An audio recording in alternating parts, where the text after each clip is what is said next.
بسم اللہ الرحمن الرحیم۔ السلام علیکم۔ سعودی انفو یوٹیوب چینل میں آپ کو خوش آمدید کہتے ہیں۔ کل سے پاکستان میں نئی پابندیوں کا آغاز ہونے جا رہا ہے، جن میں اندرون بیرون ملک سفری پابندیاں، شاپنگ مالز میں داخلہ، اس طرح ریسٹورانٹ اور تعلیمی اداروں میں بھی داخلے پر پابندی عائد کی جا رہی ہے۔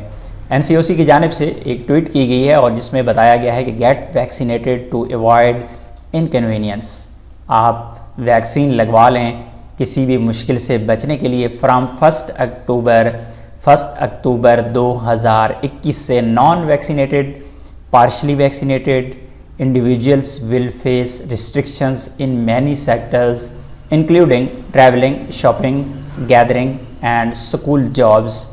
اس میں یہ بتایا گیا ہے کہ اگر آپ نے ویکسین بالکل ہی نہیں لگوائی، نان ویکسینیٹڈ ہیں یا پھر پارشلی ویکسین لگوائی ہے، آپ نے صرف ابھی تک ایک ویکسین لگوائی ہے، دوسری ویکسین آپ نے نہیں لگوائی، تو 1 اکتوبر 2021 سے آپ پر جو پابندیاں لگنے جا رہی ہیں ان میں شامل ہے سفری پابندیاں، شاپنگ مالز میں داخلہ، گیدرنگ، کسی بھی قسم کا اکٹھ، مثلا شادی ہالز وغیرہ، اور سکول جاب کے لیے بھی آپ کو پرابلمز کا سامنا کرنا پڑے گا۔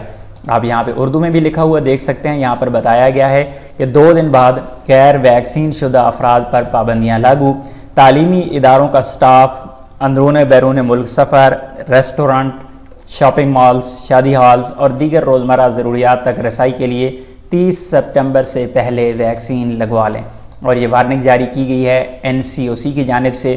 تو اگر آپ نے ویکسین لگوا لی ہے تو ٹھیک ہے، اگر ویکسین نہیں لگوائی اور آپ بیرون ملک سفر کے خواہش مند ہیں یا پھر آپ یہ چاہتے ہیں کہ اندرون ملک میں آپ کے تمام جو معاملات ہیں وہ نارمل طریقے سے چلتے رہیں، تو پھر آپ کو ویکسین لگوانا ہر حال میں ضروری ہوگا۔ اسی طرح بیرون ملک جو سفر کرنے والے لوگ ہیں ان کو سب سے پہلے اب یاد رکھنا ہوگا، کیونکہ اس سے پہلے آپ بیرون ملک سفر کر رہے تھے تو اگلے ملک کے اگر ہدایات نہیں تھی، اس کی طرف سے پابندی نہیں تھی کہ وہاں پر 2 ویکسینز لگوانا ضروری نہیں ہے، تو کوئی مسئلہ نہیں تھا۔ لیکن ابھی پاکستان سے ہی اگر آپ نے ایک ہی ویکسین لگوائی ہے یا پھر بالکل ہی نہیں لگائی تو آپ کو بیرون ملک سفر کی بھی اجازت نہیں دی جائے گی۔ امید ہے آج کی انفارمیشن آپ کو اچھی لگی ہوگی۔ ملتے ہیں نیکسٹ ویڈیو میں، تب تک کے لیے اجازت دیجیے۔ اللہ حافظ۔